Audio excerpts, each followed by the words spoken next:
On va commencer, si ça vous va.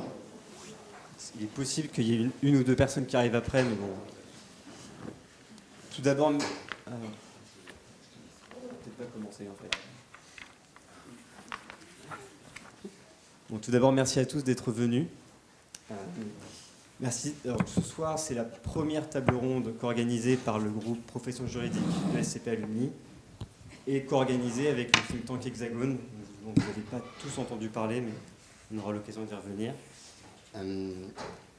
Comme vous le savez, et au pire, c'est écrit assez gros, le thème de ce soir, c'est l'État face aux défis environnementaux. Et pour en débattre, nous avons la joie d'accueillir Michèle Papalardo, présidente du comité du label ISR, ancienne directrice de cabinet de Michel Barnier, Nicolas Hulot et François de Rugy, ancien commissaire général du développement durable et ancienne présidente de l'ADEME. Bonsoir Michèle Papalardo. Nous avons également la joie d'accueillir Marine Iscardo, avocate et membre du conseil d'administration de l'association Notre Affaire à tous, dont nous aurons l'occasion de reparler lors de nos échanges. Et enfin Laurent Fombostier, professeur de droit public, responsable du master droit de l'environnement à l'université Paris-Saclay et directeur de la collection Droit, Sciences et Environnement aux éditions Marais Martin. Bonsoir Marine, bonsoir Laurent. Avant de vous laisser la parole, j'aimerais dire quelques mots sur le thème de ce soir. Alors, nous n'allons pas débattre des bienfaits du nucléaire, du développement de l'éolienne offshore, de la voiture électrique. L'idée n'est pas de multiplier les statistiques et autres données chiffrées, ni de faire des citations à multiples rapports. Outre le fait que ça a déjà été fait des dizaines, des centaines de fois, nous ne sommes pas, et je pense parler pour la grande majorité d'entre nous, des scientifiques. Or, ce genre de débat nécessite, à mon sens, une certaine expertise, sans quoi on ne ferait que citer des articles qu'on a déjà lus. Et des rapports qu'on vient de lire. Donc, l'utilité serait limitée. Non. L'idée ce soir, c'est de s'interroger sur le sentiment de déception qu'on a tous probablement eu dans des proportions diverses et variées face à l'action ou l'inaction de l'État. Nous allons aborder la source de ce sentiment. Est-ce que l'État ne fait réellement pas ce qu'il faut, ou est-ce que ce ne seraient pas plutôt nos attentes qui seraient trop grandes, ou est-ce que la vérité se loge un peu entre les deux? Nous allons aussi examiner la légitimité de ce sentiment, parce que finalement c'est une des questions les plus importantes. Qu'est-ce qu'on est en droit d'attendre de l'État? Qu'est-ce qui relève davantage des citoyens pris en tant qu'individus ou rassemblés dans le cadre d'associations ou d'entreprises privées? Et enfin, nous allons réfléchir aux éventuels moyens d'action à notre disposition pour obliger l'État à respecter ses engagements environnementaux. Si tant est que notre conclusion nous amène à considérer que c'est nécessaire d'avoir de tels dispositifs juridiques. Depuis le discours de Jacques Chirac à Johannesburg en 2002, donc le fameux « Notre maison brûle et nous regardons ailleurs », qui tend depuis quelques années à devenir une des citations les plus connues de Jacques Chirac, aux côtés du « Un chef c'est fait pour cheffer » et le « You want me to take my plane and go back to France », quelque chose comme ça. Donc depuis ces fameux mots, tous les présidents de la République ont reconnu, du moins dans la parole, l'urgence absolue du défi environnemental. Les plus hautes instances du pays semblent donc, du moins en théorie, et nous aurons l'occasion d'en rediscuter, admettre l'importance du rôle de l'État dans la protection de l'environnement. Si cette fonction semble donc aujourd'hui toute naturelle, elle ne va, sans mauvais jeu de mots, elle ne va pas de soi, sauf à considérer que cette nouvelle mission découle simplement des fonctions premières de l'État, à savoir assurer la sécurité, la santé et la subsistance des citoyens. Mais dans ce cas, comment expliquer que ces missions entrent en conflit avec la mission de protection de l'environnement? Toutes ces problématiques étant posées, et j'espère que je n'ai pas été trop long, nous allons désormais entrer dans le vif du sujet. Le 22 mai dernier, Elisabeth Borne a dévoilé devant le Conseil national de la transition écologique son plan d'action pour doubler la réduction des émissions de gaz à effet de serre d'ici à 2030. Dans le cadre de cette présentation, Madame la Première ministre a notamment déclaré, et je cite, que la moitié de l'effort de réduction des gaz à effet de serre sera accompli par les entreprises, notamment les grandes entreprises, un quart par l'État et les collectivités, et le dernier quart par les ménages. Ma question est la suivante, est-ce que vous êtes d'accord avec cette répartition et plus généralement, quel doit être le rôle de l'État, selon vous, dans la protection de l'environnement? Laurent Fombostier, je peux peut-être vous laisser débuter les débats sur ce point. Merci Arnaud. Je suis ravi d'être ici. Je suis ravi d'être ici et je suis fatigué. Mais je voudrais partager des éléments de cette fatigue avec vous. L'idée n'est pas de taper à bras raccourcis sur l'État, évidemment, en tant que forme historique, d'ailleurs, dont nous aurons à reparler dans quelques instants. Mais l'idée, c'est quand même d'abord d'apprendre à bien nommer les choses. C'est ce que disait Camus, hein. Quand on nomme mal les choses, on ajoute au malheur du monde. Et moi, comme universitaire, c'est ici peut-être à ce titre que je suis parmi vous, comme universitaire, je ne sais pas si je le fais bien, mais en tout cas, j'ai à cœur d'essayer d'appeler les choses par leur nom, peut-être même parfois avec plus d'intimité par leur prénom. Alors j'ai lu d'ailleurs les documents qu'Arnaud m'a fait l'amitié de me transmettre autour évidemment de cet oxymore tout à fait mystérieux qu'on appelle l'industrie verte. Et je voudrais juste dire un mot introductif, et ça permettra de lancer les débats. Les confusions sont permanentes entre les questions climatiques et les questions écologiques. Ce à quoi nous devons faire face aujourd'hui, c'est à une question systémique qu'on appelle une question écologique globale. Tout discours qui se met à confondre par effet glissant, récurrent, rémanent, fatigant, et par un effet d'absorption à résoudre l'écologie dans le climat, tout discours de ce type fait fausse route. Car discourir de cette manière, c'est parler la langue des symptômes. C'est réduire le monde à ce qu'on pourrait appeler une projection par unité carbone. Mais moi, je peux vous proposer demain, avec une forte intervention de l'État, un enfer sur Terre parfaitement neutre en carbone. Vous me laissez une demi-heure, je vous fais le tableau. Donc, et je terminerai là ce propos introductif, si nous devons appeler les choses par leur nom, il faut que l'on s'interroge sur la capacité ou non de l'État à faire face à une question absolument systémique. Cette question systémique, c'est celle d'une maison commune, et c'est même la raison pour laquelle je pense que le terme État est d'ores et déjà voué à l'obsolescence tout à fait programmée, parce que la question, c'est plutôt celle plus globale des endroits de l'institution publique d'une forme de gouvernance nouvelle, dont l'État serait parmi tant d'autres une figure. Voilà, on pourra poursuivre après sur d'autres sujets. Je vous remercie.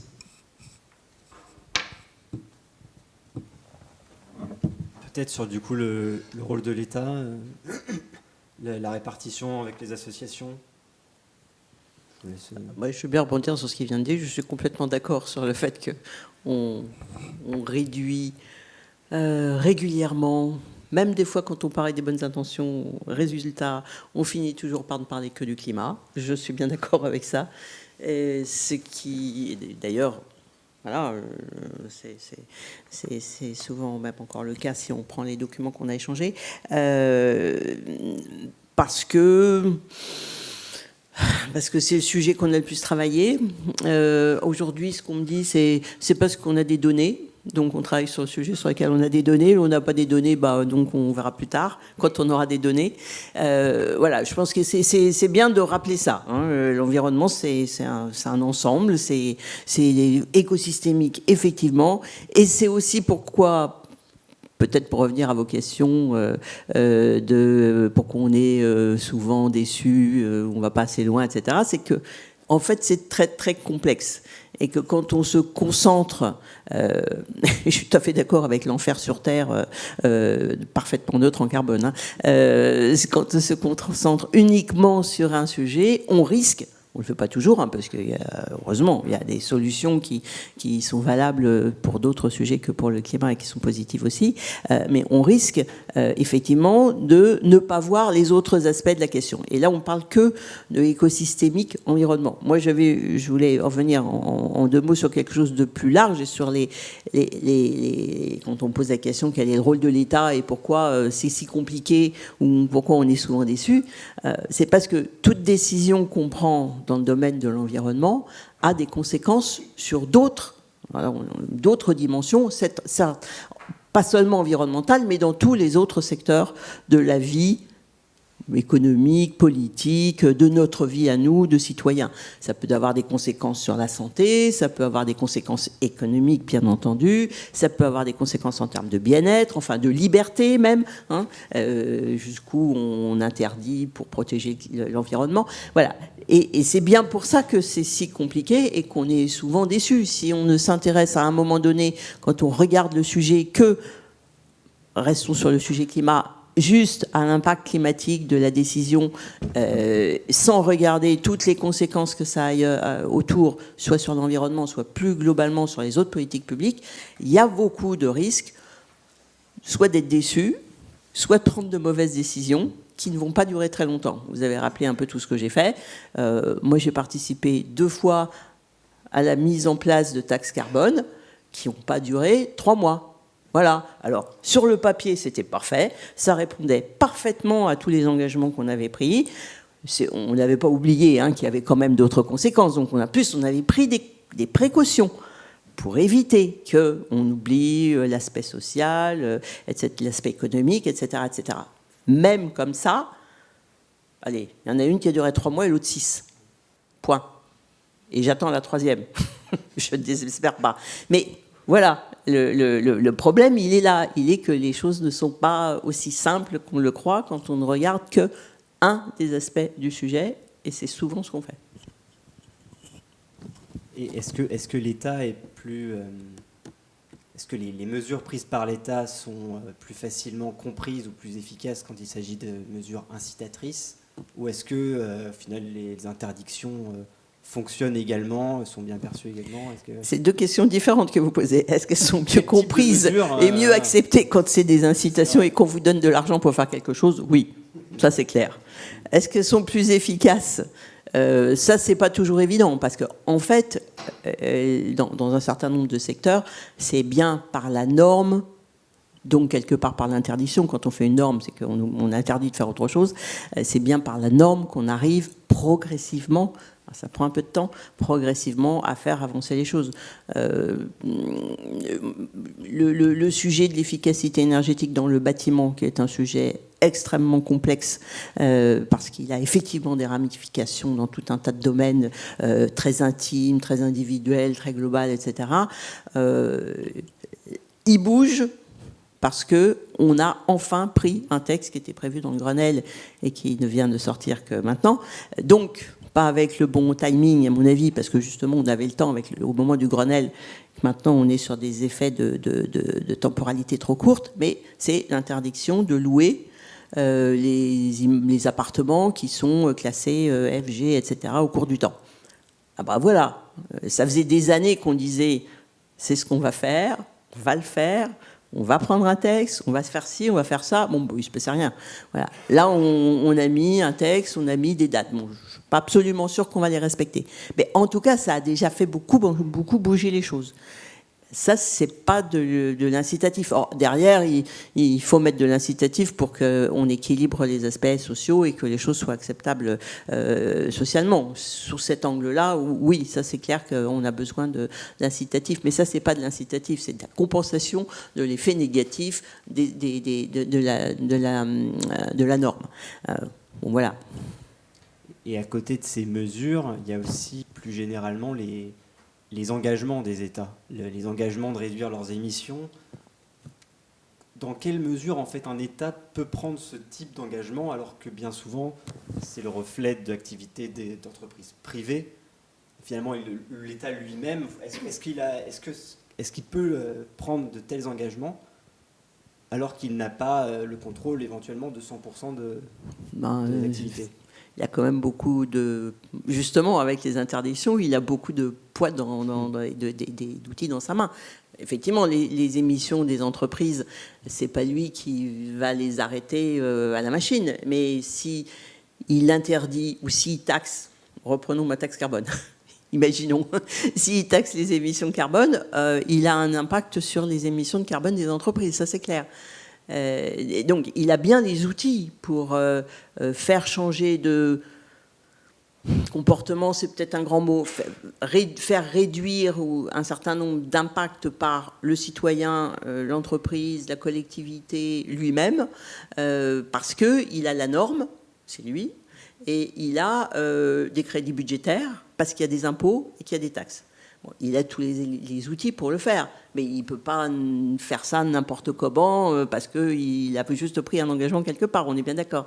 Mais pour revenir à la question que vous posiez sur ce que disait Madame Borne sur les un quart, un demi, je crois, c'est ça, un demi pour les entreprises, un quart pour l'État. Oui, directement dans les universités, dans les administrations, etc., il y a des émissions de gaz à effet de serre que l'État peut réduire, mais c'est des éléments relativement limités, hein, on est bien d'accord. La capacité et le pouvoir de l'État, c'est qu'il a les outils pour empêcher, interdire, encourager, etc., tous les autres acteurs. Donc, il peut prendre des engagements, pour répondre à votre question. Après, comme je vous le disais, ces engagements-là qu'il a pris, qui prend un moment, restons sur le climat ou sur l'environnement, ou sur la biodiversité, ou sur d'autres sujets environnementaux, viennent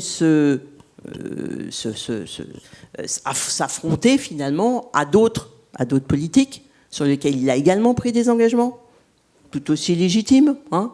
Voilà, et qui ne sont pas forcément toujours très cohérents. Et donc, il y a des moments où il fait des choix. Voilà. Les bons, pas les bons, mais il fait des choix. Alors, le risque quand même, en prenant des engagements, c'est qu'à la différence de quand l'État, le Parlement édicte des interdictions, là, c'est lui qui peut attaquer en justice, ou du moins, les fautifs peuvent être attaqués en justice. À la différence des engagements, où là, éventuellement, et donc ça commence à se développer, et on vient sur ce deuxième thème. Dans la mesure où l'État prend des engagements, si on considère qu'il est légitime à le faire d'autant plus, on peut s'attendre à ce que la responsabilité de l'État soit engagée sur cette base. Et là, Marine, je vais peut-être te laisser parler de ton expérience en la matière. Ouais, si je peux juste rebondir avant sur la première question, pardon, déjà sur les propos introductifs de Laurent et de Michel, ça me fait penser à un titre d'un livre qui est sorti l'année dernière ou il y a 2 ans, Le climat n'est pas le bon combat, titre provocateur pour dire qu'il ne faut pas se focaliser uniquement sur le climat, mais aussi la biodiversité et en fait tout le reste, vu que c'est une crise systémique, globale, évidemment. Et donc, responsabilité de l'État ou des associations, des particuliers, l'État a évidemment un rôle important à jouer dans la protection de l'environnement, puisque l'État, en tant que législateur, que régulateur, que négociateur d'accords commerciaux internationaux, peut mettre en place des mesures contraignantes ou incitatives pour ensuite orienter les comportements de chacun. Et il y a aussi à ce sujet une étude de Carbone 4 qui était sortie il y a quelques années, qui montre que les comportements, enfin les éco-gestes au quotidien de vous, de moi, de nous, si on les applique tous les jours, c'est bien, ça permet de parvenir à réduire de 25%, enfin parvenir à respecter de 25% l'accord de Paris. 25%, c'est bien, c'est pas négligeable, mais c'est insuffisant. Les 75% restants, c'est l'État. Donc, à nouveau, l'État doit mettre en place les mesures nécessaires pour inciter chacun à avoir d'autres comportements. Donc, l'État doit jouer ce rôle, mais on voit bien que ça n'est pas assez, et c'est la science qui nous le dit. Puisque la science, à nouveau, ça n'est pas une opinion, c'est une réalité, que ce soit le GIEC, que ce soit l'IPBES, que ce soit le Haut Conseil pour le climat, qui a été créé à la suite de la crise des Gilets jaunes par le gouvernement Macron, ce même Haut Conseil pour le climat qui nous dit que ce gouvernement n'en fait pas assez pour atteindre les trajectoires de l'accord de Paris. Donc effectivement, comment faire dans ce cas-là ? Quel est le rôle après des citoyens et des associations ? Eh bien, ça va être déjà d'alerter l'opinion publique, et aussi de renforcer le droit ou de faire évoluer son interprétation à l'occasion de ce qu'on appelle des contentieux stratégiques, comme l'affaire du siècle, dont je vais parler juste après, puisque avec ces contentieux stratégiques, l'idée, c'est pas forcément d'obtenir une indemnisation, mais à nouveau de faire évoluer le droit ou de le renforcer, parce que la jurisprudence est source de droit, elle permet de faire évoluer le droit positif, et ce droit positif évolue en même temps que la société évolue elle-même. Et c'est pour ça qu'avec le rôle de ces juges, en fait, les juges ne sont plus seulement la bouche de la loi. Et c'est ce que dit d'ailleurs Didier Rolland-Tabuteau, vice-président du Conseil d'État, quand il dit que le juge devient le juge de la crédibilité de l'action publique, pour vérifier que les mesures mises en place, les trajectoires que s'est fixées le gouvernement sont respectées. Et je bascule donc maintenant sur la deuxième question. Sauf si vous voulez rebondir.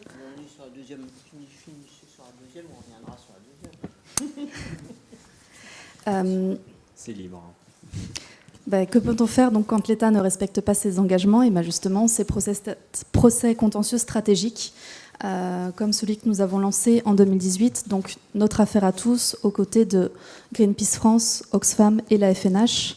On a lancé ce contentieux en 2018, en fait, et ça faisait suite dans le sillon de l'affaire Ojanda aux Pays-Bas, qui avait été lancé en 2015, et ce procès s'inscrit lui-même dans un mouvement mondial pour la justice climatique qui a commencé dans les années 2005 aux États-Unis, en Europe avec l'affaire Urgenda, et qui a inspiré ce recours de l'affaire du siècle en France. Donc ce recours, on l'a lancé, donc nos 4 associations pour une action climatique en 2018, et il y a eu 2 jugements, un premier jugement avant dire droit, ce qu'on appelle un jugement avant dire droit, en février 2021, et ensuite le 14 octobre 2021, le tribunal administratif nous a donné raison et a dit que les objectifs que l'État s'était lui-même fixés engageaient l'État et que l'État n'avait pas respecté ses engagements. Et le tribunal administratif a aussi reconnu le préjudice écologique des associations. On n'avait pas demandé d'indemnisation de ce préjudice écologique, seulement 1 euro, donc c'est normal, parce que beaucoup disent « Ah oui, mais vous n'avez rien eu », mais c'était normal. L'objectif à nouveau de ce procès, c'était pas d'être indemnisé, mais de faire reconnaître le préjudice écologique et d'aider à la mise en place de politiques publiques plus ambitieuses. Est-ce que je voulais dire autre chose sur l'affaire du siècle? Non, sauf si... Vous voulez peut-être rebondir Moi, je vais dire carrément les choses. Je ne suis pas convaincu par ces actions juridiques contre des politiques publiques. Que bien sûr le juge intervienne sur le fait qu'on n'applique pas une loi qui dit qu'il faut interdire ou faire ci ou faire ça, respecter une norme ou pas, oui, bien entendu, ça c'est évident. J'ai beaucoup de mal avec le fait que une politique publique, et c'est pour ça que j'insistais tout à l'heure sur le fait que, effectivement, il y a une politique climat, il y a une politique biodiversité, il y a une politique de santé, il y a une politique des transports, il y a une politique du logement. Prenons le cas du logement, qui est un cas très compliqué, justement, parce que à la fois, vous avez une politique du logement qui vise à créer plus de logements, normalement, à en construire, parce que vous avez une population qui augmente. D'un autre côté, vous avez des textes, pour ne pas parler de climat, qui parlent d'artificialisation des sols. Bon, alors, on ne sait plus où on les construit. Et donc, si vous vous concentrez uniquement sur l'une ou sur l'autre des politiques, vous allez considérer que l'État est effectivement en faute. Il ne remplit pas complètement les engagements ni de l'un ni de l'autre. Parce que les sujets sont eux-mêmes conflictuels et que tout l'art de la politique, c'est d'essayer de réduire et de résoudre ces conflits en faisant en sorte qu'on ait à la fois des logements et à la fois une protection de la biodiversité. Mais entre les principes qu'on affiche dans les politiques publiques et la mise en œuvre qu'on en fait derrière, oui, forcément, rien, c'est pas parfait des deux côtés. Et donc, si on rentre dans le contentieux juridique sur l'action publique, la politique, j'insiste, la politique ou la stratégie publique qu'on a annoncée, on va avoir que des contentieux. Et je vois pas très bien en quoi ça va nous faire avancer sur le sujet. Alors, d'autant que je connais beaucoup moins bien que vous l'affaire du siècle et tout ce qui s'est passé. Ce que je comprends aujourd'hui, c'est qu'en tout cas, effectivement, le Conseil d'État, le juge administratif, le Conseil d'État après a pris un certain nombre de décisions, mais bon, il repousse tous les 6 mois, 1 an. Il faudra nous donner plus d'informations. Alors, ça donne des titres qui font très plaisir au Conseil d'État. Le Conseil d'État continue à mettre la pression sur l'État. Enfin, voilà, ça fait joli. Au bout du bout, l'État, il continue à faire sa politique, et c'est pas parce que le Conseil d'État lui dit qu'il va falloir qu'il remette un rapport, qu'en général, il fait bien d'ailleurs, il pourrait être plus convaincant, que ça fait avancer la politique climat. Alors, il y a eu des cas, j'ai l'impression qu'aux Pays-Bas, il s'est passé des choses un peu plus concrètes que chez nous. En tout cas, il s'est passé des choses quand le débat porte sur les entreprises. Là, oui, on voit bien qu'on arrive à les mettre en cause parce que, en général, ils affichent quelque part dans leur politique, dans leur rapport, dans leur publicité, des choses qui sont censés faire et en fait, ils les font pas, donc on peut les prendre à contre-pied sur ça. Sur l'État, je suis vraiment nettement moins convaincue. Bon, ça fait parler du sujet, ça montre qu'il y a des débats sur le thème. Je veux dire, je ne suis pas opposée, voilà, mais je ne crois pas à l'efficacité réelle. Et pour avoir été de l'autre côté et voir comment l'État réagit à ces sujets-là, je ne crois pas à l'efficacité réelle de ces démarches. Avec aussi une grande difficulté. C'est bien pour ça d'ailleurs que le Conseil d'État, il ne va pas rentrer très longtemps il ne va pas rentrer jusqu'au bout de la démonstration parce que justement, il ne va pas pouvoir la faire. Aujourd'hui, dire qu'on est... Alors, je crois qu'ils disent des choses sur le thème. On voit bien que l'État essaye de faire des efforts, mais c'est pas assez. Je résume. Hein. Moi, je suis Cour des comptes, donc le Conseil d'État, c'est pas encore trop mon truc. Mais donc voilà, le fond, c'est ça. Et donc l'idée, c'est venez nous démontrer que vous allez vraiment faire les bons efforts. Bon, on vient de passer 3 ans où on a eu le Covid. Donc, de toute façon, les chiffres qu'on a en matière d'émissions n'ont pas de sens. Ensuite, on a eu la guerre en Ukraine. Franchement, ça c'est clair qu'on ne l'avait pas prévu non plus. Alors, la guerre en Ukraine, ça veut dire que toute la politique énergétique est complètement mise sans dessus-dessous. Et puis ensuite, vous avez encore quelque chose de plus précis qui est des pannes dans les centrales nucléaires, qui fait que, forcément, vous avez moins d'électricité décarbonée et donc vous allez avoir des émissions. Et alors, vous allez dire quoi à l'État ? Alors, qu'est-ce que vous avez fait ? Pourquoi vous avez des pannes dans les centrales ? Vous ne devriez pas en avoir. C'est le débat, il ne peut pas être là, en fait. Il faut qu'il existe dans le débat public, hein, c'est clair. Mais pour moi, c'est le Parlement qui est en charge de veiller à la mise en application des politiques publiques. Et par contre, je pense qu'il ne le fait pas assez bien. Ça, c'est sûr. Mais c'est à lui de le faire. C'est les politiques publiques, c'est des espèces de lois-programmes, on va dire, des engagements un peu globaux, internationaux, qu'on passe quand même dans les textes français, mais qui sont des engagements pour l'avenir très larges, qu'il faut que l'État prenne. Ça, par contre, je suis convaincue qu'il faut qu'il les prenne, parce que sinon, les acteurs que nous sommes ne savent pas où on doit aller, ne savent pas pourquoi on va prendre telle ou telle action ou telle loi. Donc, il faut que l'État prenne ses engagements.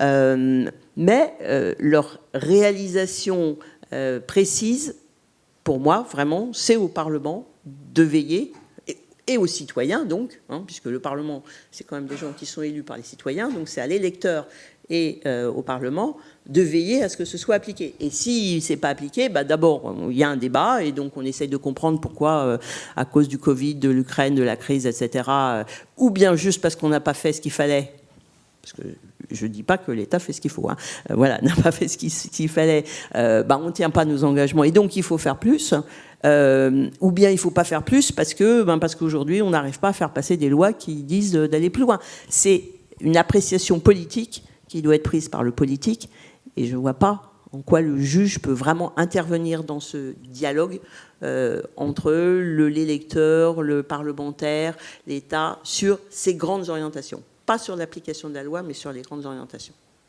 Donc au final, il devrait y avoir uniquement des contentieux sur des points de loi précis où l'État a failli potentiellement à ces...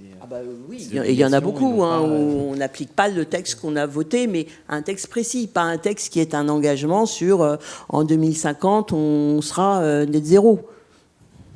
Après, Laurent, vous êtes plus expert que moi en la matière, mais il me semble qu'il y a quand même c'est constitutionnel presque, la protection de l'environnement, la même presse, c'est la protection de l'environnement. Donc ça veut dire que c'est des notions qu'on ne pourrait pas actionner, qui ne pourraient pas servir de fondement à une action en justice. Oui, en fait, il y a plusieurs choses qui me viennent, et il faudrait qu'on ait plus de temps qu'aujourd'hui, évidemment. La première, c'est que moi, je suis constitutionnaliste avant d'être environnementaliste. Donc, la première remarque qui me vient, c'est que le Parlement, il me semble quand même que dans les derniers temps, on a vu à quel point on savait le museler copieusement, d'une fort belle manière. Donc, sur d'autres sujets que ceux liés directement aux questions environnementales. Donc, il a beau nous représenter, c'est très très compliqué de lui laisser la main ou de faire en sorte qu'il puisse véritablement déployer pleinement les pouvoirs qui lui sont reconnus par la Constitution. Mais je mets ce sujet de côté. Surtout, je voudrais qu'on se comprenne bien, si on prend un peu de recul ou de champ, il y a 3000 actions climatiques déployées devant les juges nationaux aujourd'hui dans le monde. Il y a déjà eu 1700 décisions rendues. Mais la première chose qu'il faut dire à propos de l'office du juge ou de son rôle, c'est tout simplement que quand on s'intéresse aux questions climatiques et beaucoup plus globalement écologiques, la règle numéro 1, le principe absolu, c'est la prévention. Ce qui veut dire que quand le juge intervient, allô Houston, c'est que nous avons eu un problème. Donc c'est la première remarque très très simple à faire, il faut quand même la faire. C'est-à-dire que l'apparition des juges sur la scène climatique est symptomatique d'une démocratie, ou en tout cas de système politique dysfonctionnel. C'est imparable. Si ça marchait bien, on n'aurait pas besoin de recourir aux juges ou dans des proportions tout à fait moindres et assez différentes. Première remarque. Deuxième remarque, je me permets de le dire quand même, parce qu'on parle malgré tout un peu du climat ici. Il faut quand même qu'on se mette d'accord sur le fait que le climat nous confronte à un espace-temps d'une singularité absolument irréductible. Je vous l'explique très simplement. L'espace du climat fait que toute action, si elle n'est pas internationalement conduite, n'a aucun sens. La France émet entre 0,8 et 1,3% des émissions mondiales, l'Allemagne 2%. La France peut être dans les clous de l'accord de Paris, il fera 50 degrés à Bordeaux en 2040. C'est imparable. Et en cela, il ne faut pas que l'on confonde les questions de qualité de l'air et les questions atmosphériques. Je ne suis pas agrégé de chimie, mais je peux vous dire que je fréquente suffisamment de chimistes et de scientifiques de sciences dures pour savoir un petit peu qu'il ne faut surtout pas confondre les choses. Quand on est condamné à propos du dioxyde d'azote pour 7 années de suite un irrespect de la directive, ça n'est pas du tout la même chose que les questions de gaz à effet de serre. C'est un autre sujet. Mais pourquoi je dis ça? Parce que si on s'intéresse à l'action de l'État, alors il faut savoir que, là je parlais d'espace. L'espace, ça veut dire que tant que les Indiens, les Chinois, les Américains ne feront pas le job, eh bien vous avez les 2/3 des émissions mondiales qui nous tombent en pluie acide sur le rable, quoi qu'on fasse en France. Donc vous voyez, du point de vue de la façon de conduire une politique publique dans l'espace, alors que vos émissions sont presque neutres à l'échelle des émissions mondiales, c'est déjà un vrai problème. Mais le problème se double de la temporalité de notre sujet, qui tient au fait que l'inertie, la rémanence et l'inertie des gaz à effet de serre dans l'atmosphère, tout ça se traduit par le fait que là, on travaille déjà à génération perdue. C'est-à-dire que quand bien même vous seriez sur des politiques publiques hyper proactives, etc., là, en ce moment, puisque Arnaud en a parlé tout à l'heure, nous sommes dans les émissions que Jacques Chirac évoquait en 2002. C'est très exactement ça notre sujet. Donc une politique climatique, temporellement, c'est un horizon de 20-25 ans pour qu'on commence, à condition que spatialement on ait fait le job, à produire des effets positifs. D'accord ? Ça, c'est un point qui, quand même, je suis désolé de vous le dire, mais est, me semble-t-il, très très important. Pourquoi ? Parce que nos systèmes politiques, et ils sont bien sûr d'une grande variété à l'échelle mondiale, fonctionnent eux-mêmes selon des temporalités et des spatialités qui sont incompatibles avec la résolution de ces questions-là. Notamment ce qu'on pourrait appeler la brièveté d'un mandat politique, par exemple. Vous voyez ce que je veux dire ? Quand on travaille sur le temps court, je suis navré de le dire, il y a des effets systémiques qui sont internes aux institutions. Donc, comment voulez-vous que quelqu'un s'engage sur 30 ans quand son horizon, si je peux dire, le plus significatif, c'est les 5 ans qui viennent ? Je suis très sérieux là-dessus. En revanche, et ce n'est pas pour départager ou articuler les deux propos très intéressants qui ont été tenus avant, mais je précise quand même une chose, c'est que dans une analyse systémique à la David Easton, ça a beaucoup de sens de saisir le juge. C'est symptomatique de dysfonctionnement très profond et grave, évidemment, mais ça a du sens parce que c'est un effet de caisse de résonance, d'ailleurs ça a été très bien dit, mais pas seulement. Parce que toute la stratégie associative, ça consiste aussi à transformer des horizons vaporeux en engagements sur le long terme, et je suis désolé de le dire, mais là, la Cour de Karlsruhe, l'arrêt de la Cour du 24 mars 2021, nous montre en 129 pages dans la traduction française ce que peut vouloir dire juridiquement une réflexion sur l'équité intergénérationnelle. Donc les engagements, les projections à 30 ans, d'abord on est obligé de le faire en matière climatique parce qu'on n'a pas le choix, pas d'autre choix que de travailler à 30, 50, 100 ans, évidemment, mais il n'y a pas que ça. C'est que là on pose des questions de démocratie, mesdames et messieurs. C'est-à-dire, on parlait des droits tout à l'heure, des droits et libertés. Comment fait-on pour faire en sorte que ceux d'aujourd'hui n'hypothèquent pas, au-delà même des besoins dans une vision plutôt conceptuelle du développement durable, pour que celles et ceux qui viendront après bénéficient des mêmes droits que nous? Eh bien, ça rétroagit évidemment sur les politiques publiques. Donc, moi, je suis extrêmement sensible à tous les arguments développés dans ces contentieux climatiques. Je ne dis pas qu'ils sont d'une performance finale extraordinaire, mais ils remuent la sphère du droit, nos neurones, nos façons de comprendre les logiques de responsabilité commune et différenciée, l'équité intra- et intergénérationnelle, c'est du droit. C'est du droit et c'est bien sûr de l'éthique. Et c'est le fond même du politique, à certains égards. Voilà, j'étais un peu long, je suis désolé. Marine, peut-être tu veux... Je ne sais pas sur quoi rebondir, Non, mais il y avait beaucoup de choses Par- qui ont été par dites. Par exemple, le fait que les citoyens et les associations ont un pouvoir assez limité finalement. L'État a beaucoup de pouvoir, les entreprises ont beaucoup de pouvoir, les associations c'est peut-être plus confus. L'action en justice menée dans le cadre de l'affaire du siècle, je pense qu'on en a tous plus ou moins entendu parler. Est-ce que si notre affaire à tous avait fait un rapport, ça aurait eu le même impact? Pas forcément. Je pense que est-ce que l'intérêt et l'efficacité de l'action en justice ne peut pas se mesurer aussi à l'impact et à la publicité qu'a eu cette affaire?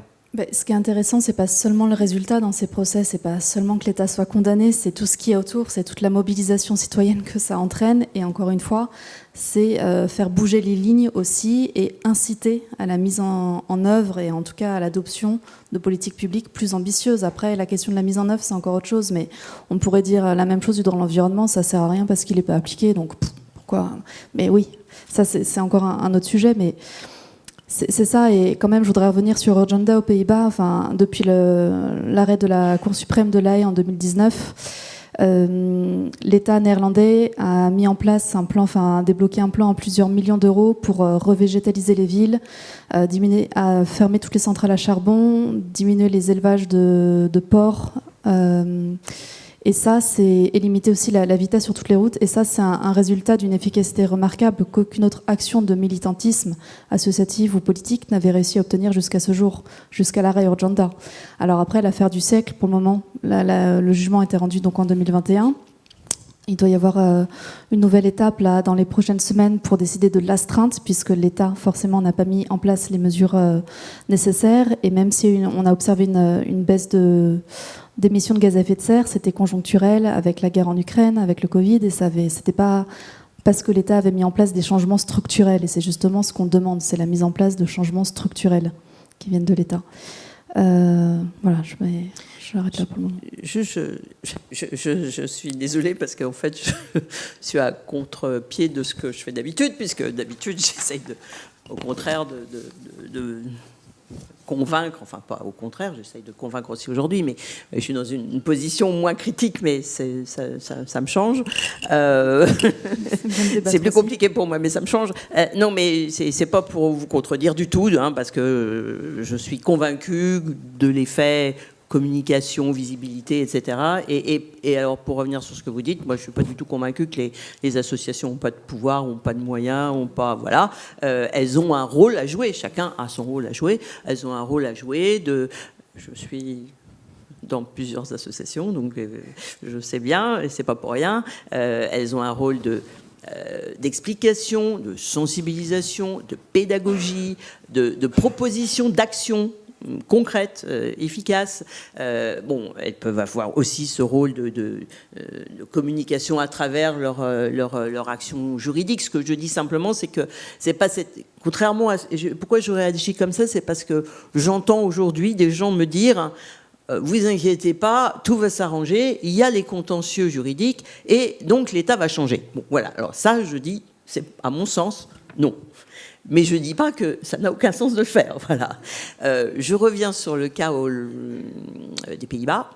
Et c'est pour ça que je suis prudente quand même. Vous avez tout à fait raison. Les Pays-Bas ont une politique. Ils ont une politique... comme tout le monde, enfin comme tous les pays européens, parce que heureusement on a au niveau européen une forte démarche environnementale et de contraintes un peu de tous les côtés. Ce qu'ils ont aussi là aujourd'hui qui fait plus que leur pendre au nez, c'est que compte tenu d'un certain nombre de mesures qu'ils ont prises, notamment, et je ne suis pas contre les mesures qu'ils ont prises, sur l'agriculture, le risque c'est qu'ils se retrouvent avec un gouvernement d'extrême droite qui risque de mettre tout ça par terre. Et pourquoi j'insiste là-dessus ? Parce que c'est justement ce que j'essaye de dire, mais je ne suis pas juriste, donc je ne le dis certainement pas avec les bons mots, c'est qu'il y a un problème Alors, vous dites de démocratie, c'est bien entendu, hein, ça participe, le rôle que jouent les associations dans ce cadre-là, ça participe de la démarche démocratique, on est d'accord, mais voilà, c'est pas la majorité, c'est pas forcément la majorité des citoyens qui sont d'accord ou non avec ce qui est porté par l'association. Je prends un exemple peut-être pour être plus clair. Tout à l'heure, vous parliez de qualité de l'air, hein, et qui est pas le climat, on est bien d'accord. Donc de qualité de l'air locale, de problèmes de pollution locale. Et sur ce sujet-là aussi, on a du contentieux. Alors, c'est pas forcément du contentieux d'ONG, mais c'est pas grave. On a du contentieux européen, hein, qui dit, parce que là, on est sur des choses mesurées, on ne doit pas dépasser tant de microgrammes de ci et de ça. Et ben, quand on le mesure, on risque, finalement l'Europe me fait plus peur peut-être que les associations, parce que là, il y a des pénalités derrière. Et je me souviens, en 2017 et 2018, on était dans cette situation. La France est dans un certain nombre d'endroits en situation négative par rapport aux objectifs et aux obligations même qu'elle doit respecter. Et donc, on a réussi à convaincre avec beaucoup de mal Matignon qu'il fallait mettre des ZFE. Parce qu'aujourd'hui, on ne sait pas réduire les émissions locales autrement qu'en en mettant des ZFE, quoi, en limitant la circulation de véhicules qui sont au diesel ou à l'essence, bon, d'autres choses, mais aussi les ZFE. Bon, qu'est-ce qui se passe aujourd'hui? On les a mis, ces fichus ZFE. On a fini par y arriver. On va les enlever, parce que les citoyens n'en veulent pas. On va les dire à l'Europe, bah écoutez, on a fait ce qu'on a pu, mais bon, on va quand même avoir une pénalité, je pense. Mais ça serait un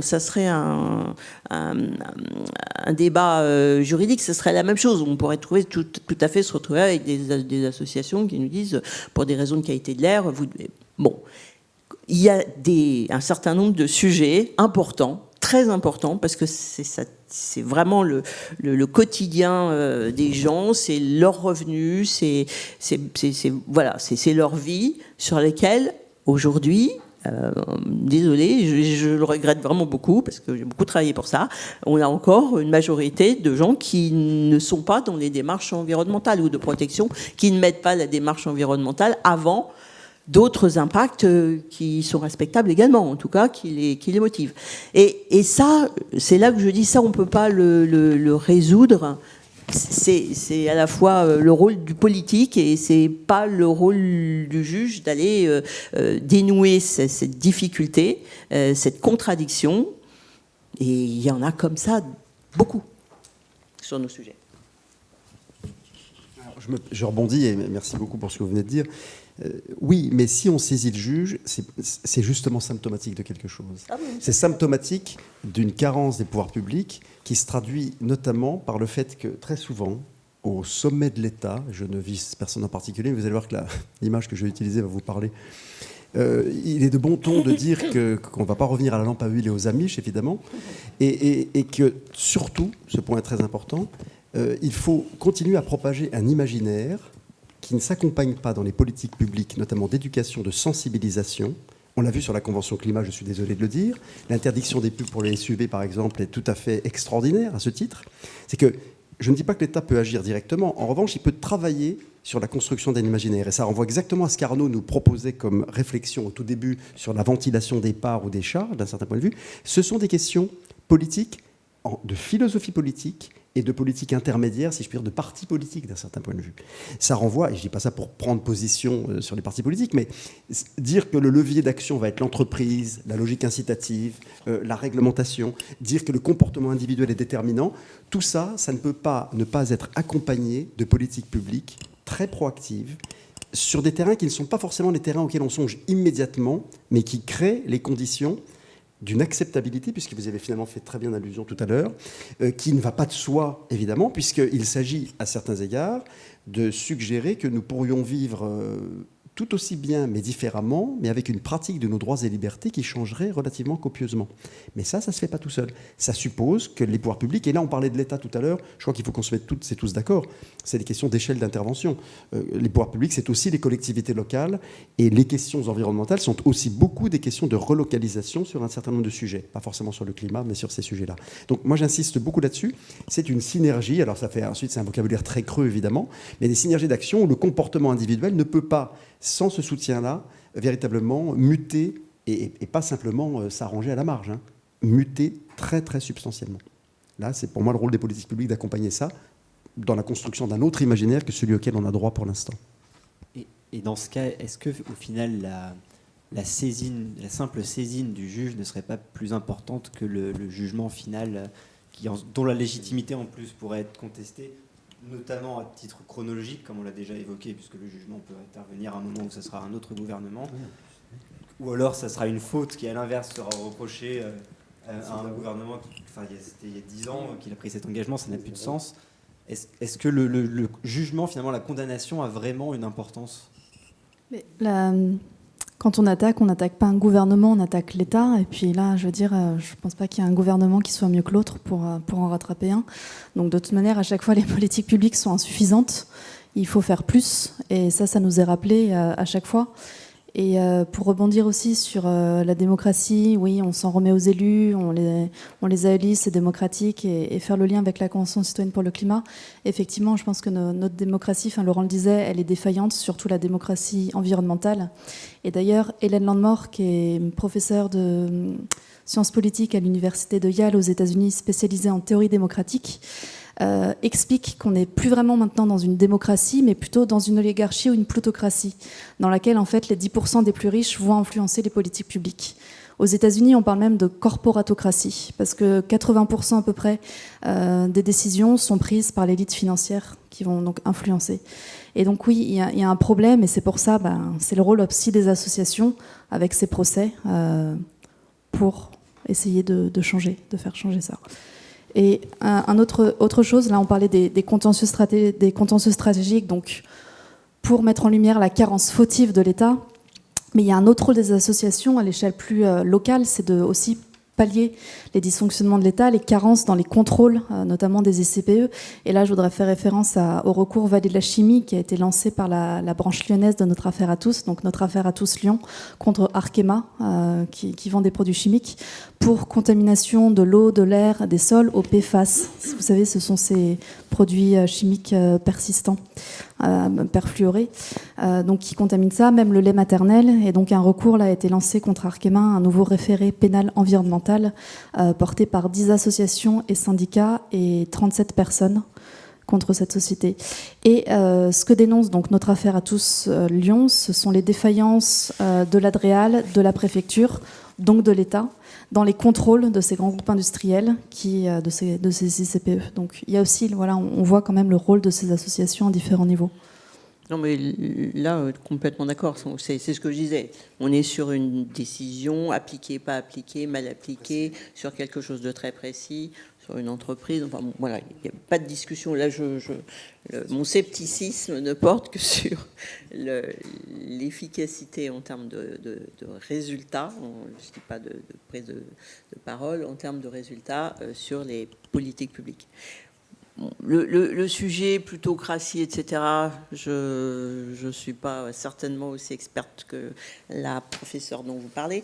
Moi, ce que je constate, c'est que sur les ZFE, le problème, c'est pas de la plutocratie, c'est juste que les gens, dans la ville, en dehors de la ville, et ça serait même plutôt les pauvres contre les riches si on simplifie un peu, parce que dans la ville, encore, eux, ils veulent bien ne pas avoir de voiture parce qu'ils ont d'autres manières de se déplacer. En revanche, c'est ceux qui sont à l'extérieur et qui sont généralement pas les plus riches, en tout cas pas plus riches que dans la ville, qui veulent pas, et on comprend très bien aussi pourquoi ils veulent pas. Je critique pas le sujet, parce que à un moment donné, on n'a pas encore tous les éléments qui permettent de mettre en œuvre cette solution de ZFE de manière, disons, sans impact trop négatif sur les uns ou sur les autres.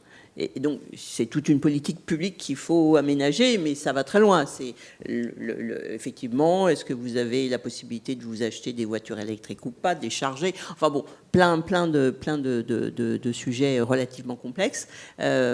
Mais voilà, c'est juste pour revenir sur le fait qu'il y a des endroits où je suis... Bon, les riches contre les pauvres... Mais c'est pour ça que la justice environnementale doit s'accompagner de justice sociale. C'est ce qu'on dit effectivement d'éducation, de sensibilisation à ces sujets-là.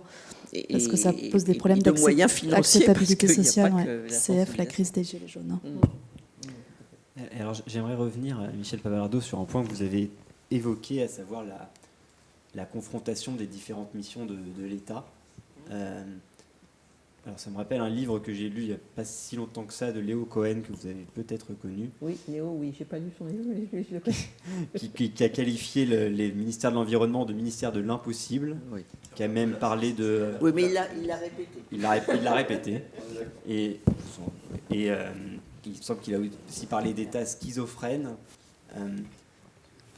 Concrètement, le ministère de l'Environnement, selon votre expérience, il a quelle place dans la prise de décision finalement? Est-ce qu'il se fait complètement rabrouer à chaque réunion par le ministère des Finances publiques? Est-ce que... Non, je pense qu'on fantasme beaucoup sur le ministère des Finances qui souvent nous aide.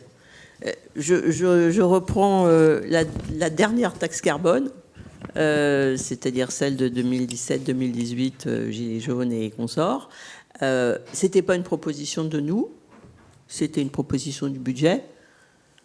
Il y a plein d'éléments dans la politique, dans les politiques publiques proposées dans le cadre de la défense de l'environnement, qui sont en fait de la sobriété, de l'économie, de la taxation. Ils aiment bien. Donc, le problème, enfin, le ministère de l'Environnement, comme tous les autres ministères, il est confronté à toutes les autres politiques, comme je le disais, et donc il gagne certains arbitrages, il en perd d'autres. Ce qu'on aimerait, c'est qu'il les gagne tous, et surtout quand on est au ministère de l'Environnement, comme je l'étais, mais bon, on en gagne et on en perd. C'est un problème de poids politique, c'est un problème de conviction politique. Ce qui se passe autour des ministères à un moment donné, ça a du poids. C'est-à-dire que si vous êtes effectivement dans un moment où vous avez une COP 15 par exemple, non c'était la COP 21 en 2015, voilà, COP 21, vous êtes porté, vous pouvez faire beaucoup de choses. Moi j'ai vécu le Grenelle de l'environnement, voilà, c'était un moment plein d'enthousiasme où on a passé plein de choses, qui n'ont pas toutes été mises en œuvre, mais en tout cas, on a passé beaucoup d'éléments. Et là, les autres ministères devaient avoir le sentiment que vraiment le ministère de l'Environnement, ça allait bien un peu, mais... et puis, il y a d'autres moments où pour des raisons X, Y, qui peuvent être de politique, vraiment politique, un parti qui prend la main sur quelque chose, ou une guerre ou je ne sais quoi. Voilà, il n'y a pas il faut se sortir de l'idée que le ministère de l'Environnement il est différent des autres. Non, il doit se battre, ça c'est sûr, comme tout le monde, comme d'habitude, et essayer au contraire d'avoir de se trouver des alliés. Et dans certains cas, il s'allie avec le budget, dans d'autres cas, il va s'allier avec l'agriculture. Ça très rarement, malheureusement, parce que les plus forts je pense que les antagonistes les plus forts ne sont pas du tout ceux qu'on pense. Avec l'agriculture, c'est clair, on arrive assez rarement à se parler et à vraiment essayer d'agir ensemble. Ça ne veut pas dire qu'eux ne font rien, mais ils ne veulent pas le faire avec le ministère de l'Environnement. Et la santé, il y a plein de choses qu'on n'arrive pas à faire. La santé, elle a sa mission, son objectif. Ce n'est pas de faire de la prévention, c'est de soigner. Nous, comme vous le dites, parce que je mets environnement, on est beaucoup plus sur la prévention.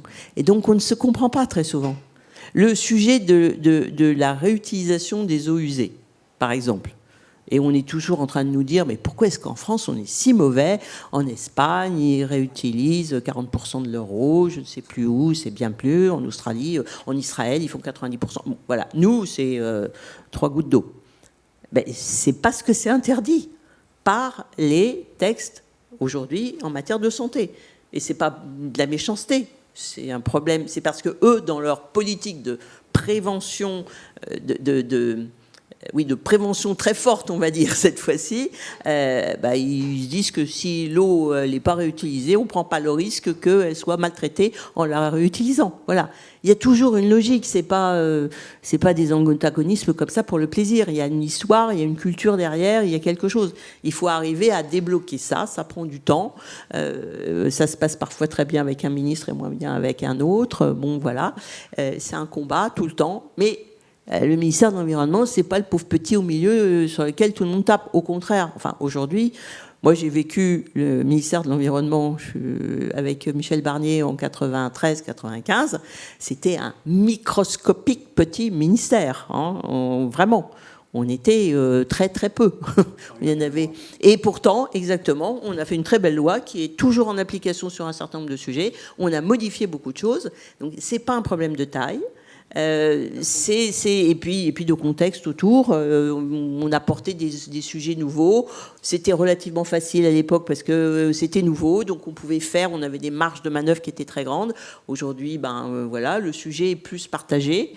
Il est plus pris par les uns et par les autres, et donc la difficulté ou le poids et les contraintes qui sont mises aujourd'hui sont bien plus fortes. Voilà, aujourd'hui, quand on dit qu'il faut effectivement doubler le rythme, parce que c'est ça le sujet, doubler le rythme de réduction des émissions de CO2 par rapport à ce qu'on a fait depuis 8 ans, les gens commencent à comprendre ce que ça veut dire. Voilà, on n'a plus de marge. C'est là qu'on dit, oui, il va falloir vraiment changer des choses. Et maintenant, on vous dit, mais ça va coûter vraiment cher. Enfin, moi, je suis stupéfaite, après avoir dit ça pendant 30 ans, d'entendre encore des gens qui me disent, mais finalement, ça va coûter cher, mais y a vraiment, ça va être dur. Oui. Et d'autant plus dur qu'on n'a pas beaucoup de temps. Enfin, que ça devient plus urgent. Donc voilà, le ministère de l'Environnement, il est avec tout ça, selon les périodes, selon les personnes et selon l'environnement, il avance plus ou moins vite. Mais heureusement, on avance. Et le fait que la première ministre, le Premier ministre de manière générale, soit désormais, depuis 2022, en charge de la planification écologique, est-ce que ça change quelque chose? Est-ce que ça donne plus de poids aux décisions environnementales, Est-ce que c'est de la com? C'est pas de la com, je pense que c'est une erreur, mais bon, c'est bon. C'est pas de la com. Je pense qu'il y a une vraie conviction qu'il faut planifier pour avancer, et je pense qu'il faut surtout pas planifier, parce que vous voyez, ça fait quoi, 1 an et demi qu'on est soi-disant en train de planifier. Imaginons qu'on finisse dans 6 mois. On finisse quoi? On finisse à faire la matrice qui nous dirait, pour faire la planification, c'est-à-dire obtenir les résultats pour lesquels on a pris des engagements et sur lesquels nous avons les ONG qui nous rappellent à l'ordre, là. Bon, voilà, donc on sait quels sont les objectifs, on les connaît, on sait les calculer à la virgule près. Comment il faut faire? Il faut que X fasse tant, si machin doit faire ça, mais si machin doit faire ça, il va utiliser de la forêt, donc on ne peut pas utiliser la forêt à faire autre chose. Bon, c'est très compliqué, comme c'est écosystémique, tout ça, mettre dans une matrice à 2 entrées, c'est compliqué. Donc ça prend beaucoup de temps. Voilà. Et quand on aura fini de faire tout ça, le bas, là, le pied de la colonne, il sera peut-être bon, mais en 18 mois, on aura tout changé le reste. Donc moi, je suis convaincue qu'on est en train de faire de la planification à la soviétique qu'on ne sait absolument pas appliquer. Et on ne saura pas l'appliquer. Le problème, c'est pas de savoir si X doit faire ça et Y doit faire ça. Un petit peu, bien sûr, mais pas de manière super précise. Parce qu'il faut avoir la possibilité de faire en sorte que X et Y le fassent. Et ça prend du temps. Et donc, le temps qu'on le fasse, tout aura changé. Voilà, cette idée de planification qui sous-estime totalement la dynamique, qui doit être extrêmement rapide pour qu'on arrive à tenir un minimum nos objectifs, elle n'est pas cohérente avec cet exercice de type planification. Planification, ça nous fait plaisir, nous Français, parce qu'on aime bien, c'est rationnel, tout ça, les ingénieurs aussi, mais ça n'est absolument pas en accord avec ce qu'on veut faire, ce qu'on doit faire. Laurent Marine, vous voulez peut-être rebondir là-dessus? Non, sur le rôle, le poids du ministère de la Transition écologique versus ministère des Finances, ça me rappelle sur la création du délit d'écocide, puisque notre affaire à tous milite pour la reconnaissance du crime d'écocide, proposition qui avait été reprise par la Convention citoyenne pour le climat à l'époque. Finalement, c'est devenu un délit d'écocide, donc rien à voir, mais à l'époque, donc, quand ça avait été repris, Barbara Pompili à l'époque et Éric Dupond-Moretti avaient annoncé en grande pompe la création d'un délit d'écocide. Et bien dans la première version du projet de loi en 2021, ce délit d'écocide avait disparu. Pourquoi ? Parce que le MEDEF, avec l'appui de Bercy, avait fait pression pour faire disparaître ce délit du texte de loi, qui après a apparu après. Donc on voit bien quand même les tensions. Et après, en ce qui concerne... Non, mais on peut dire que oui, Bercy dicte un peu ce que doit faire le ministère de la Transition écologique. Et après, le dialogue avec le ministère de l'Agriculture, là, je pense que oui, surtout aujourd'hui, ça ne doit pas être évident. Avec un ministre qui se targue de vanter les pesticides lors d'une conférence, bon, c'est compliqué. Laurent, peut-être. Non, la question. On se souvient des grands épisodes de planification, de sortie de guerre et tout ça, puis avec la Datar et compagnie à l'époque. C'est d'ailleurs des choses qui ont produit, dans un contexte de reconstruction notamment, qui ont produit, à mon avis, des résultats très, très intéressants. Mais vous avez tout à fait raison, à mon avis, de dire que il faut toujours s'imaginer qu'une planification telle qu'on la pense ici, elle s'inscrit dans des formes politiques, dans des cultures politiques particulières, donc on ne peut pas l'imaginer à la soviétique, ça certainement pas. Et il est tout à fait vrai que dans les projections temporelles, au moment où on termine le processus, la base a déjà bougé. Voilà, c'est pas si simple. Après, qu'il faille quand même, par nécessité, planifier un certain nombre de choses quand on travaille sur des données écologiques, ça paraît presque une évidence. En revanche, la faisabilité concrète et les formes institutionnelles de cette planification, c'est un sujet, à mon avis, d'une complexité abyssale, extrêmement aiguë. Mais des plans, des stratégies, des plans, on ne fait que ça en matière d'environnement. J'ai passé 18 mois avec Nicolas Hulot, on a fait des stratégies et des plans. Donc on ne peut pas dire qu'on... Et vous avez tout à fait raison, bien entendu, il faut en faire. Mais là, on est sur un exercice différent. On planifie tout dans une même matrice. C'est ça le problème. C'est pas, bien entendu, il faut des stratégies, des plans, il faut les revoir régulièrement parce que bien entendu ça bouge très vite et puis qu'il faut être de plus en plus accroché et aller plus loin, etc. Ça, j'en suis totalement convaincu. J'ai passé ma vie à ça et c'est pour ça que le fait d'avoir présenté comme l'innovation de l'année qu'on allait faire de la planification écologique comme si on n'en avait jamais fait. Voilà. Et si on prend le sujet du financement, parce qu'on pourrait dire tout ça c'est intéressant, parce qu'après il va falloir savoir comment on va financer tous ces changements. Voilà. Et donc là, pareil, rapport Pisani-Ferry et consorts, ça va coûter 66 milliards de plus. De plus que quoi, on ne sait pas, parce que ça m'étonne toujours, c'est de plus, mais aujourd'hui c'est 66 milliards plus 66 milliards, ou plus 4, ou plus 10, ou plus 300, on ne sait pas. Enfin, c'est 66 milliards de plus, et maintenant on cherche qui va payer ces 66 milliards de plus. Mais ça n'a pas beaucoup de sens non plus. Les épargnants, ils vont aller mettre l'argent à un endroit, pas à l'endroit où on va aller leur dire, quoi. On va pouvoir les inciter, on va pouvoir les orienter, bien entendu. Mais c'est pas des décisions qui sont... Autant le pouvoir, l'État a plein de pouvoirs, il y a des choses sur lesquelles il n'a pas de pouvoir. Je vous remercie d'avoir cité le rapport Pisani-Mafous, puisque je vais également le faire. Mais pour changer d'échelle, le rapport indique notamment, et je cite encore une fois, l'Union européenne ne peut pas être à la fois championne du climat, championne du multilatéralisme et championne de la vertu budgétaire. Donc ça remet à nouveau en avant les conflits au sein étatique, mais également même pour les organisations internationales. Si on change d'échelle et qu'on va vers l'international, vous l'avez souligné, de manière générale, l'action de la France est minime à l'échelle de la planète par rapport à celui des États-Unis, de la Chine, de l'Inde. Est-ce que ce constat est implacable ? Je me permets juste, Arnaud, minime. Allez-y. Je me permets juste, sur le climat, la France, c'est le deuxième espace maritime mondial. Il y a beaucoup de sujets sur lesquels la France est véritablement beaucoup mieux située. Mais sur le climat, oui, bien sûr, en termes d'émissions, je vous rejoins tout à fait. Merci pour cette précision. Je vais dans ce cas préciser ma question. Sur le climat, la France, la règle de la France est donc relativement minime. Est-ce que c'est quelque chose qui est implacable et chacun va faire ce qu'il faut de son côté, ou est-ce qu'il y a un moyen quand même d'inciter des puissances étrangères à faire autrement? Est-ce que seule l'ONU peut éventuellement agir, ou est-ce que... Alors, on n'est pas sorti. Éventuellement, on pourrait penser, à un moment, s'est posé la question un peu similaire, de condamner les dirigeants étrangers. Bon, il y a eu la Cour pénale internationale. Est-ce que des choses comme ça peuvent être imaginées, ou c'est complètement illusoire? Je me permets, je vous en prie.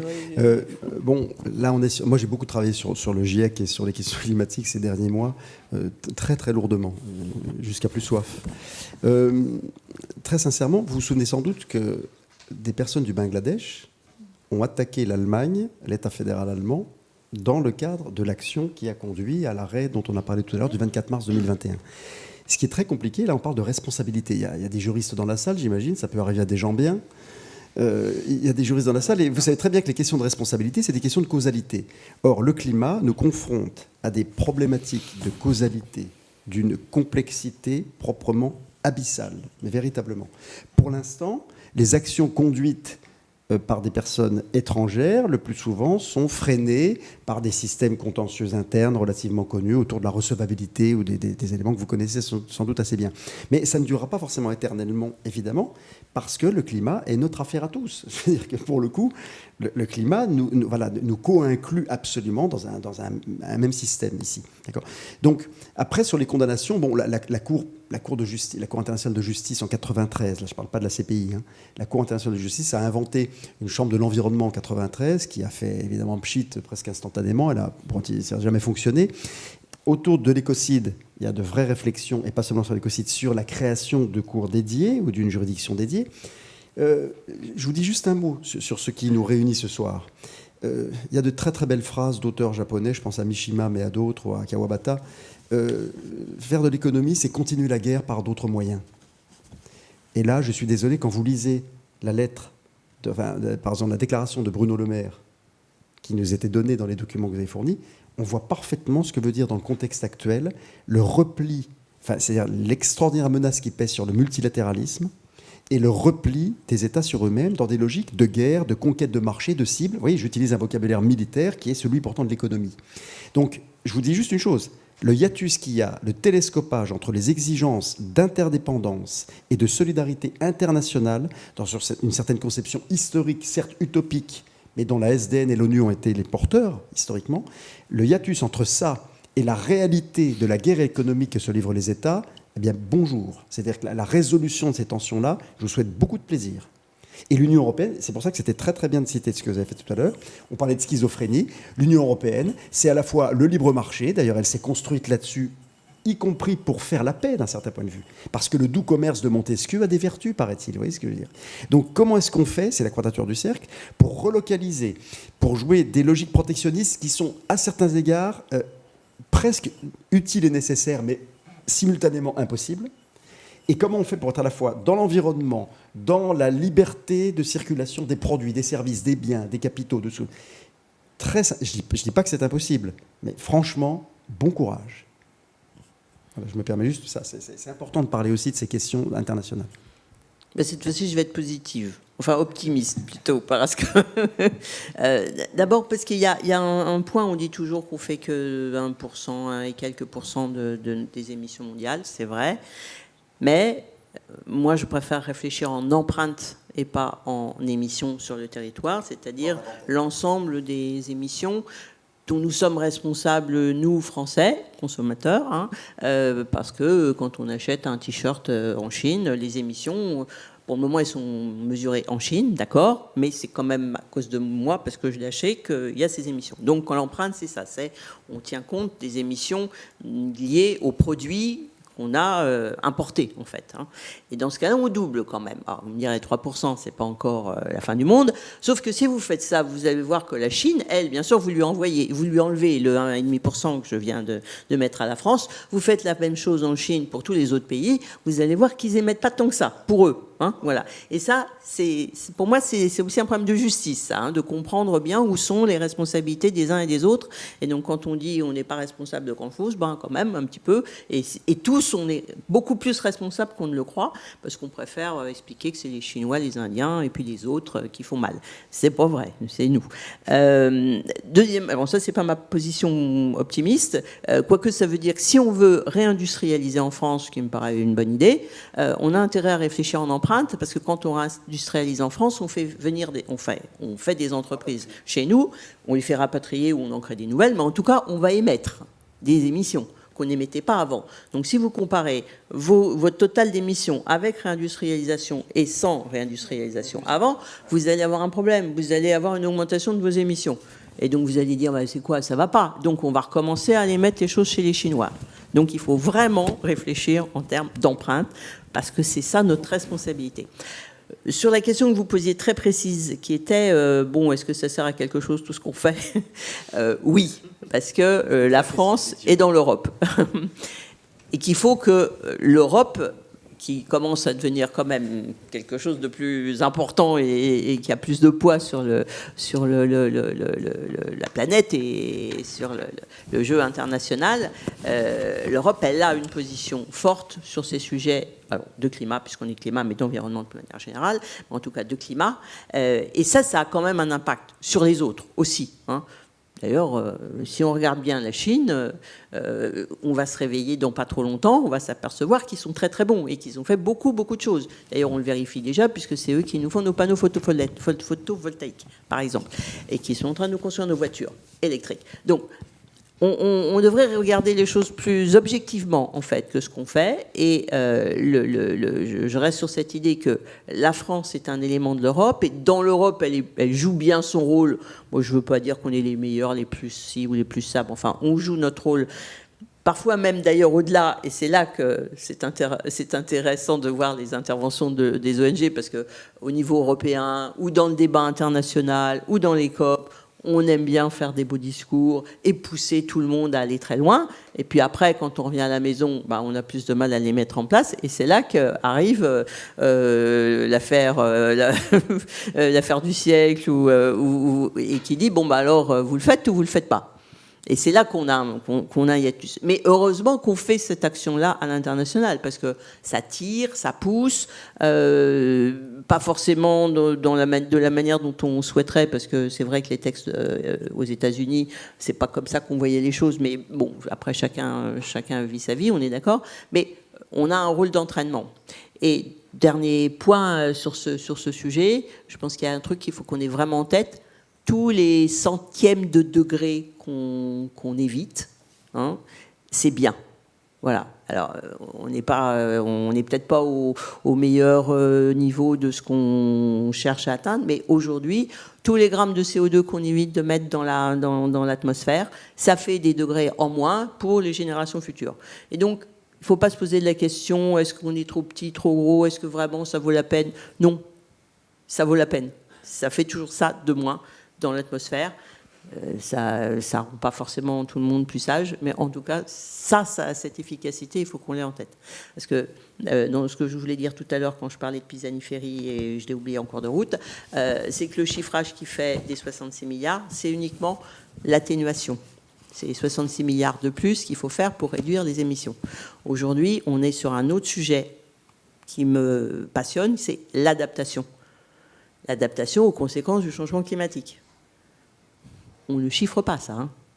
Or, c'est ça qu'il faut faire urgemment aussi. Et ça, c'est même pas chiffré. J'ai conduit une analyse des modèles et des valeurs implicites dans les rapports du GIEC. J'ai été amené à faire ça dans le cadre de conférences. Je suis d'accord avec vous. Et pourtant, sur les 9 scénarios que propose le GIEC, dans les 5 qui sont vraiment les plus opérationnels maintenant, en tout cas les plus crédibles et les plus affinés, il fait apparaître qu'au-delà d'un 5, les problèmes d'adaptation sont proprement monumentaux. C'est pour ça que je dis que tous les centièmes de degré, il faut les prendre. Et surtout, je me permets juste de repréciser une chose, puisqu'on parle aussi de l'intervention, de l'action publique, donc de questions qui sont politiques, irréductiblement politiques. C'est que s'adapter, ça peut renvoyer à des modèles d'adaptation qui peuvent être ou libéraux ou extrêmement contraint, évidemment. Et l'atténuation elle-même, elle peut revêtir, je le reprécise juste, 2 volets. Il y a un volet d'atténuation amont, c'est-à-dire éviter les émissions elles-mêmes, ou améliorer le travail des puits de carbone en aval. C'est-à-dire que vous pouvez parfaitement bien, le GIEC le décrit admirablement bien dans le groupe 3, ces scénarios-là.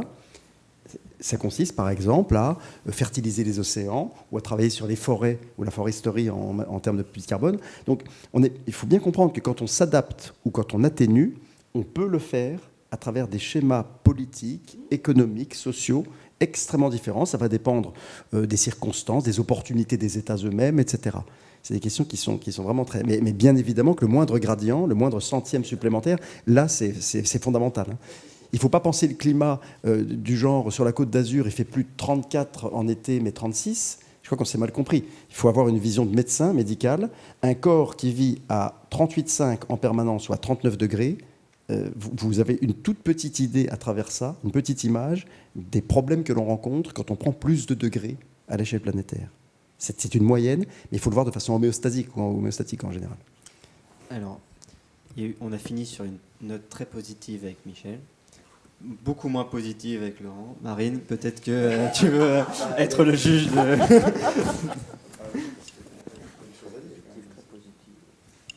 Non, mais enfin, tout motivant, a... au moins, motivant.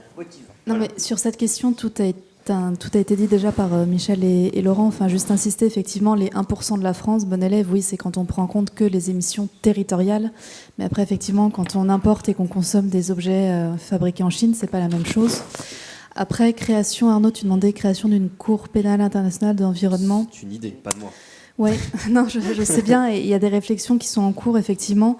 La question se pose déjà pour la reconnaissance du crime d'écocide comme 5e crime autonome devant la CPI, la Cour pénale internationale, donc 5e crime aux côtés du crime de guerre, du crime d'agression, du génocide et des crimes contre l'humanité. Donc il y aurait ce 5e crime. Et il y a des divergences. Est-ce qu'il faudrait que ce soit la CPI qui s'en occupe ou bien une nouvelle cour à l'image de la CPI mais dédiée à l'environnement?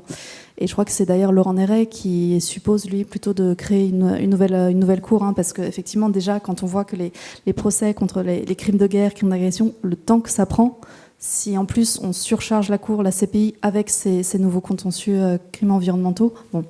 Après, il y a la Cour internationale de justice, la CIJ aussi, qui est l'organe de l'ONU. Là, pareil, il y a des critiques parce qu'elle manque d'expertise et que ce sont des contentieux évidemment très complexes, les contentieux environnementaux. Et donc, à nouveau, proposition de création d'une Cour internationale dédiée à l'environnement. Ouais. C'est ça. Je me tourne peut-être vers l'auditoire, si jamais... Il y a déjà 2 membres. Si vous avez des questions à poser qui vous viennent. Oui. C'est moins une question qu'un apport, parce que le mot n'a été prononcé qu'une fois pendant votre débat. Moi, je suis un ancien ECP, mention 86, sans doute un des rares à avoir évolué ma carrière vers les responsabilités syndicales à la CFDT. Vous annoncez que 50% de l'effort doit être fait par des entreprises. Et là, dans votre débat, vous avez parlé des associations, d'État, mais l'organisation collective des salariés pour faire travailler leur entreprise sur ces questions-là, c'est quand même fondamental. Et ça a une dimension internationale, parce que les groupes ont une dimension internationale et l'action syndicale est à dimension internationale. Donc je suis un peu déçu que souvent les ONG focalisent l'attention sur leur action et ont oublié aux travailleurs, aux salariés, qu'ils peuvent toquer à la porte de leurs organisations syndicales, et en particulier de la CFDT, pour travailler sur ces sujets-là, parce qu'on négocie des accords de mobilité durable, des accords de responsabilité sociale. C'est fait pour quoi? C'est fait pour le droit d'alerte, la protection des lanceurs d'alerte quand il y a justement de la part des entreprises des comportements, des rejets, enfin des choses qui ne sont pas respectées. C'est fait pour quoi? Et comment ça peut être défendu? Que par des ONG? Non, ça doit d'abord être défendu par les salariés eux-mêmes, et la conscientisation l'émancipation des salariés, l'appropriation par les salariés de ces sujets-là, c'est fondamental. Alors malheureusement, on a un gouvernement qui piétine la démocratie sociale, qui s'en moque, et qui ne donne pas forcément envie à des jeunes de prendre conscience que oui, les choses peuvent changer, alors, pas seulement par l'implication associative, j'ai plein d'engagements associatifs, hein, mais aussi par l'engagement au quotidien dans l'entreprise pour soulever ces questions-là, pour poser des sujets de négociation collective, pour faire respecter les accords d'entreprise, parce que là, on peut aussi, après, aller en justice quand une direction d'entreprise ne fait pas ce qu'il faut par rapport à un accord qui a été signé, et la protection du droit justement aussi, alors, les ordonnances Macron qui ont considérablement réduit les moyens d'action syndicale en supprimant les CHSCT, etc., sont vraiment des attaques sur des outils qui étaient à la disposition du travailleur citoyen pour faire avancer des sujets comme l'environnement qui sont absolument cruciaux. Voilà. Donc je tenais à le dire parce que vous avez des outils à votre disposition. Je ne sais pas si vous travaillez déjà ou si vous allez travailler, mais toquer à la porte, parce que ça, il n'y a pas besoin forcément de recréer une association pour la défense de ceci ou de cela. Vous avez des organisations syndicales. Alors après, bon, la CFDT, parce que nous sommes engagés aussi, par exemple, dans le pacte de pouvoir de vivre, qui montre que nous avons une autre dimension que simplement la défense des salariés et des entreprises dans lesquelles nous sommes implantés. Mais tout ça fait partie des outils qui sont à votre disposition. Et il y a une dimension internationale. Il faut qu'on travaille dans le cadre des comités d'entreprise européens. Bon, moi, je participe au comité mondial de dialogue sur la responsabilité sociale du groupe dans lequel je suis. On a des collègues chinois, brésiliens, polonais, allemands, italiens, etc. Donc, bon, c'est là-dessus qu'il faut travailler ensemble. Sinon, ça va pas bouger. Hein. Et il faut travailler aussi, parce que comme tout ce défi environnemental impose aussi des formations, des reconversions, on parle de transition juste. S'il n'y a pas de la part des salariés une capacité à s'approprier ces sujets pour demander des formations afin d'être capable d'exercer de nouveaux métiers, parce que bon, je travaille dans le secteur de l'énergie, donc on est quand même très concerné par les futures évolutions. S'il n'y a pas des accords, des moyens mis par les entreprises sur la table, par nos directions, pour que nous soyons formés à exercer de nouveaux types de métiers, et qu'est-ce qu'on fait là dans le défi? On fait des milliers de chômeurs en attente que Pôle emploi, enfin France Travail, pardon, leur trouve quelque chose. Ça peut se faire aussi en mobilisant des moyens des groupes ou des entreprises dans lesquelles je travaille. Enfin, vous avez tout à fait raison. Hein. Moi, j'ai vécu le Grenelle et donc l'arrivée des salariés, des syndicats dans le débat, parce qu'avant, effectivement, on ne voyait pas les syndicats, mais au moment du Grenelle où on a fait le Grenelle à 5, comme on disait, hein, voilà, et que le 5e pôle, c'était le pôle syndical, ça a beaucoup fait évoluer les choses, parce que justement, il y a des dimensions qu'on ne connaissait pas, hein, c'était pas, voilà, qui apparaissaient, et un rôle des entreprises, mais vu effectivement de l'intérieur, et j'allais parler formation, mais vous l'avez fait très bien, et effectivement, on a beaucoup de choses à faire de ce côté-là. Mais je surenchéris en disant qu'on n'a pas parlé de tout, hein, ça c'est clair, vous avez raison d'insister sur les syndicats, bon, on n'a pas parlé non plus beaucoup des collectivités locales, on a dit que c'est important, mais enfin c'est très très très important sur l'atténuation comme sur l'adaptation, et je pense encore plus sur l'adaptation, et puis tout le monde, enfin chacun là où il est, que ce soit son association, ou un jour son association, un jour son syndicat, un jour parce qu'il est chez lui à faire les bons gestes qu'il faut faire aussi, enfin voilà, et puis parce qu'il est électeur, le citoyen, il est électeur, il paye des impôts, il agit, il est consommateur, et il est schizophrène, parce qu'il ne fait pas toujours la même chose avec les différentes casquettes. Voilà, et c'est ça le problème. Oui, mais c'est bien ça qui nous pose problème au quotidien, hein, et je me mets dedans. Une des grandes angoisses des travailleurs du secteur de la chimie et de l'énergie, c'est de se retrouver sans emploi si on ferme des centrales, les raffineries, Absolument. des usines qui travaillent avec du plastique, etc. Et donc il faut travailler sur cette angoisse, sinon on va avoir pas seulement des nouvelles boucliers pour les nouvelles ZFE, mais aussi tous les plans de réduction du plastique ou autre. Et l'angoisse n'est jamais mère de bonnes décisions. Une autre question peut-être? Dans ce cas, je pense qu'on peut conclure, sauf si vous avez quelque chose à ajouter. Merci à tous les trois, merci au public d'être venu.